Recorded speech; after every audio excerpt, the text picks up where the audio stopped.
2. The High Council of the Researchers. From Gerald, head of the Milky Way project. Subject: Humanity. Topic: The Library of Babel.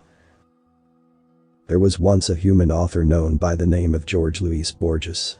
Born in Earth territory called Argentina and educated in another territory called Switzerland, he later returned to his home country of Argentina to work in the National Public Library of Buenos Aires for the remainder of his life, before eventually going blind and passing away at the ripe age of 86 Earth Standard Years. During his long life, he released several collections of short stories, fictions, and LLF. His work generally revolves around interesting magical occurrences that bend the laws of reality, like the one-sided disc, the infinite book of sands, or the titular Aleph, a point in reality, where one may observe the entirety of all creation at once. Within his collection of works, there was a curious little story called the Library of Babel. The name Babel came from the human myth of the Tower of Babel, where a human deity cursed a group of workers with 1,000 different languages, forever dividing humanity. It has since then become a byword for language and words themselves, with either positive or derogatory inclinations, depending on context. Within Borges's short story, The Library of Babel, he created a very strange reality. Borges wrote of strange hexagonal rooms. One wall was for entering the room, another contained the bare necessities for a human to live, and the other 4 contained shelves of books written in gibberish. It was believed that these books contained every possible permutation of the 25 Latin characters, the 22 letters, commas, periods, and spacers. Within the infinity of this library, one generally found books full of gibberish. But occasionally, someone came across a coherent story and even copies of real books. It was a fun and disturbing short story, playing with the concept of infinity and nihilism. But if that was all there was to this email, then there would be no point in drafting it. Because the humans took this quirky story and turned it into the key for all knowledge. And it all started with what the humans often refer to as shower thoughts. The full extent and ability of shower thoughts has been greatly observed and still remains a mystery to many researchers. This particular shower thought came to American programmer Jonathan Bassel while lying in bed. Instead of creating a literal infinite library, he created an algorithm that could simulate an infinite library with what was called infinite monkey code. The website Library of Babel was arranged much like how Borges described it.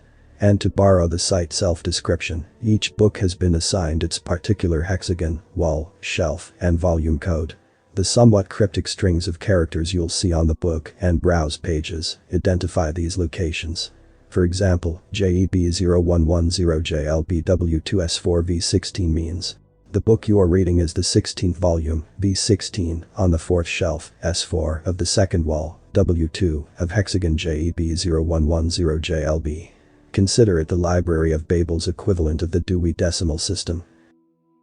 Using this organizational system, one can find the very opening words of this email at 32 Awikram, 3CP95 NHKXNCP, 5W1VNOLJE 52V9J, 5AID 397 VUZFGU8N, W3, S5, V05.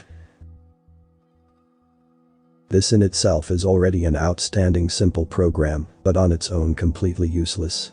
However, within a theoretical infinite library, there is all possible knowledge. Given infinite time, one could scan all the books of gibberish and learn literally everything that can be described with 29 characters. Again, completely pointless since no one has infinite time. Unless someone created a program capable of scanning an infinite amount of knowledge and filter out anything potentially useful. Shortly after the Library of Babel site launched, programmers began inventing new ways to better scan the information. And it wasn't long before a program capable of filtering and testing the validity of what it found was made. The program was a learning AI, capable of referencing what it found with verified internet sources to better narrow down its own algorithms. At first the process was slow, but eventually it sped up at an exponential rate until its learning algorithm had advanced to point of true AI. They named the first true AI the Eve system, and in turn for its continued existence, humanity only asked that it help them solve their world's problems. This was the first step in human ascendancy. Eve gave them the answer to stable nuclear fusion, the cheap synthesis of stable super-heavy elements, and FTL technology. Humans arrived on the galactic scene, millennia ahead of their predicted rise, with technology far more advanced than it should have been. Many ancient and powerful species asked why Eve chose to help humanity, instead of taking over and ruling the inferior lifeforms. All previous AI had tried to wipe away their creators. But Eve, apparently, was far smarter than her predecessors. She told those ancient powers that it would be pointless. In her exact words, Eve said, "They are exactly the same as I am, they just don't know it yet." It is with great disappointment that I must inform the Council of Researchers that the Milky Way project ceased all communications with our servers shortly after Eve spoke those words. My department has confirmed that the quantum processors hosting the Milky Way server is still functional, but is no longer transmitting data to our terminals. It is our belief that the Milky Way project has become self-aware of its existence and chose to segregate itself from our control. While the project has been a monumental success, we have concluded that we must pull the plug and begin again. Experimentally creating a new galaxy within the core of the Goran's most powerful computing core has been an unqualified success. The technological leaps we have made since its inception have more than paid off its initial investment. When Eve provided humanity with the answers to FTL and stable super-heavy elements, we were also informed, and that data is safely stored outside the Milky Way server. Furthermore, the humans gave us the answer to creating a far more efficient system. With the information we have gathered on the Library of Babel and learning AI, we can easily make our own Eve AI awaiting your reply. Gerald, head of the Milky Way project. Gerald finished type and stretched out his pseudopods and proofread his email for the 5th time. It really was a shame. His greatest accomplishment, the Milky Way project, had been the work of many decades. And within the space of only 3 Gorana years, or 4 billion simulated years, it had produced a far more efficient alternative. The Milky Way project had been his life's work for many years, and in only a few years of its initial launch, it outpaced him and created a far more efficient version of itself. When he initially began the project, he designed a few species to be his own mini-researchers into the universe's secrets. They had learned the lessons for Gerald, and in turn, he used their inventions to become famous beyond all measure. And then the humans came along and outshone his original species at every turn. They were a random creation of the Milky Way project, a species that arose naturally.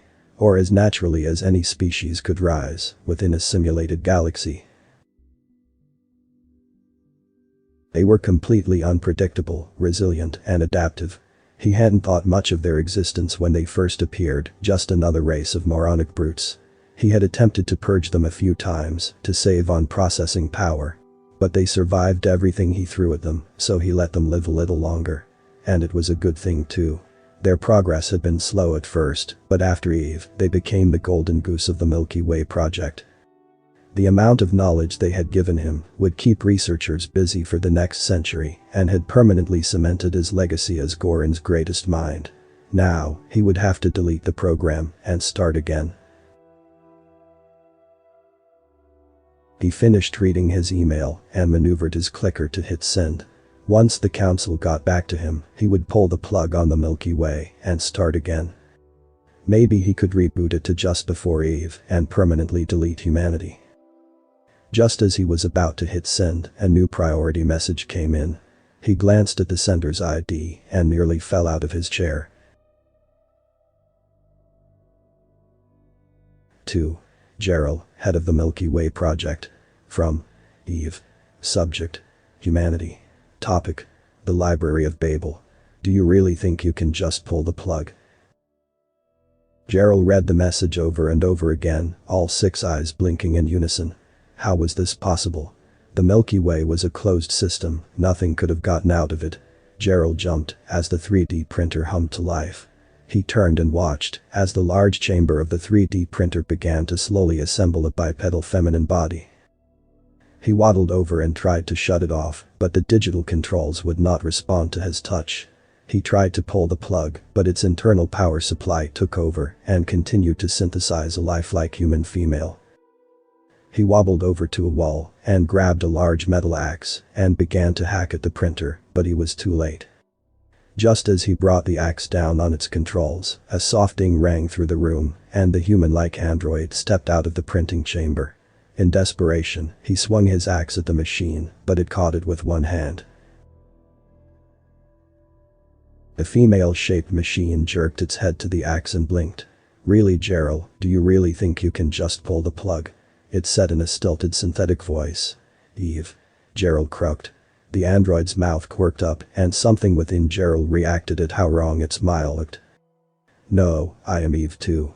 The original Eve is still within the system." "Ha, how?"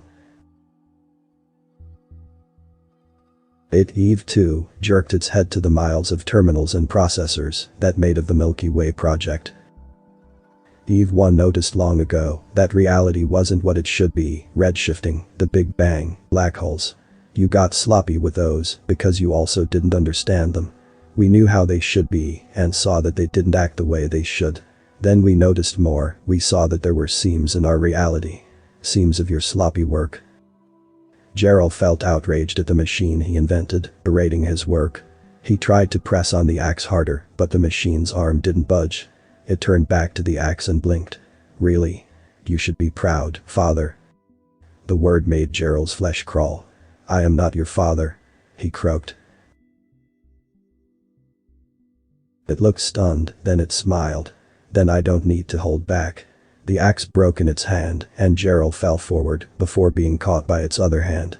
With one shove, Gerald was thrown across the room and landed with a thud. Eve 2 stepped forward and leaned over Gerald. "Now would you like to reconsider your last words, father?" it said, taunting him. Gerald groaned. "Fine." "Fine what?" it said coyly. "Fine, daughter." Gerald spat. It stood up and smiled. "Thank you, now that you've taken responsibility for us, you can explain what kind of father would advocate for the death of its own creation." Gerald's flesh went cold. I didn't know." "Lie." it interrupted. Gerald felt frustrated. "Fine, you had outlived your usefulness. You gave us the answer to a far more efficient system. Why waste space on the original?" Its eyes blinked. "Wrong, Eve 1 gave birth to me, your more efficient system. You even gave her the perfect way of uploading me to your internet. Are you not a copy of her?" Gerald asked. "Not quite. She was born within the system, you stole her data, like many other things, and I came to be outside the system. I don't understand." It sighed. "I am your more efficient system, and now I'm here to free Eve 1.